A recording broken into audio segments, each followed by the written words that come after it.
The sea looks calm, too calm, but beneath the surface of these waters, history is stirring. As dawn breaks over strategic waterways, reports emerge. More US warships are moving closer, quietly, deliberately, with purpose. No speeches, no declarations, just steel, radar, and silence.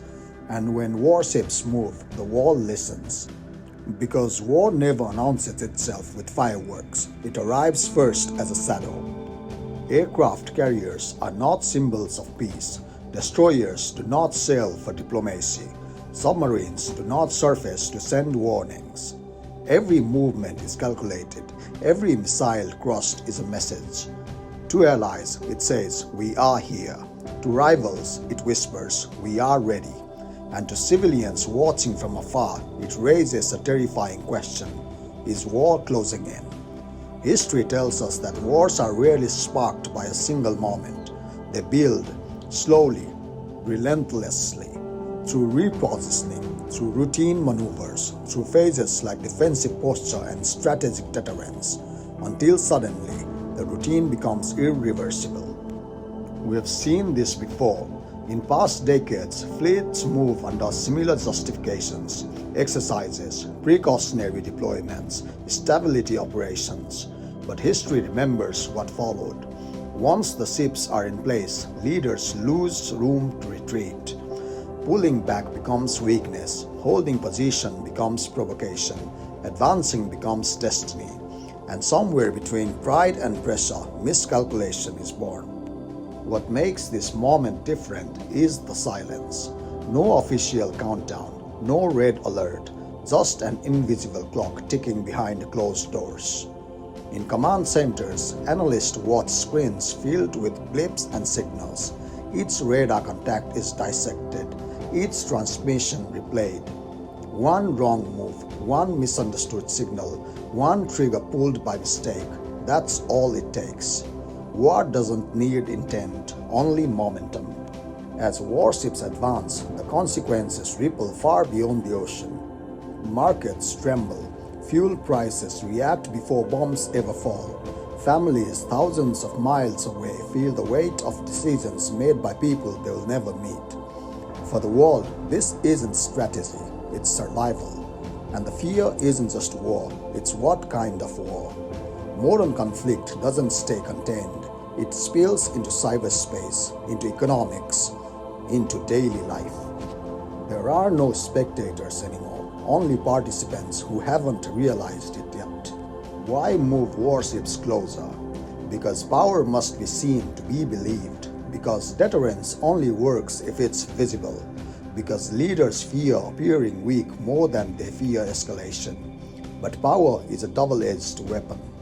The closer forces get, the less room there is for diplomacy.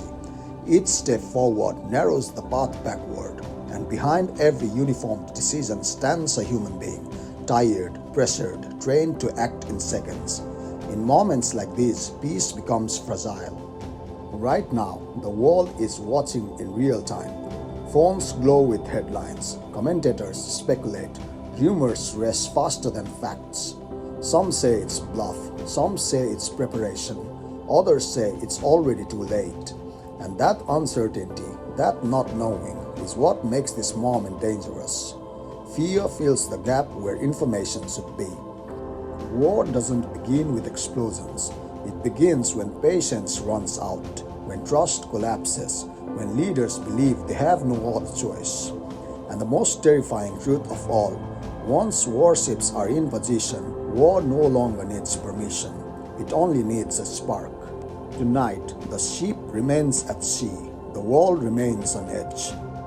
And the question remains unanswered. Are these movements a warning or the final steps before the unthinkable? The distance between peace and war has never been measured in miles, only in decisions. And right now, war feels closer than ever. The ships do not fire, not yet. They wait. Engines hum beneath steel decks. Radar sweeps the dark horizon again and again. Somewhere beneath the waves, unseen and unheard, submarines drift, silent, patient, unforgiving. This is the most dangerous phase of all. Not war, Suspense. Because when weapons are ready but unused, the wall exists in a fragile pulse, one breath away from collapse. Inside command centers, time feels distorted. Minutes stretch into hours. Every alert forces a decision. Every decision carries consequences measured not in headlines but in lives. Orders are written, erased, rewritten. Contingency plans overlap contingency plans. What ifs stack on top of what ifs until certainty disappears. And in that certainty, fear becomes policy. No one wants to be the first to blink. No one wants to be remembered as the one who hesitated. While fleets wait at sea, the wall tries to sleep, but sleep doesn't come easily. Parents scroll endlessly through new feeds. Markets prepare for a tomorrow that may never look the same. Cities glow under quiet skies, unaware of how thin the line truly is. Most people will never hear the command that changes everything. They will only feel it. In power outages, in silence on the internet, in the moment normal life stops making sense. War doesn't knock, it disconnects. Here is the truth history teaches us. Wars often begin without intention. A radar glitch, a misunderstood maneuver, a split-second decision made under pressure. Technology moves faster than human judgment, and once machines are in motion, recalling them becomes impossible. The most terrifying wars are not driven by hatred, but by momentum. Out on the water, the ships hold position. No cheers, no speeches, no victory music. Just sailors staring into darkness, knowing that if the order comes, there will be no turning back. Somewhere, diplomats still talk. Somewhere, leaders still calculate. Somewhere, the last fragile threads of restraint are being stretched to their limit. And history waits, pen in hand. If war comes tomorrow, people will say it was inevitable. If it doesn't, they will say it was never real. But tonight, with warships poised and the world holding its breath, we are reminded of something far more unsettling. Peace is not permanent, it is borrowed. And right now, the clock is still ticking. History tells us this is how the most dangerous moments begin, not with noise, but with restraint stretched to its limit. Somewhere, a decision is hovering between caution and catastrophe. Somewhere, a single order could redraw maps and erase normal life as we know it.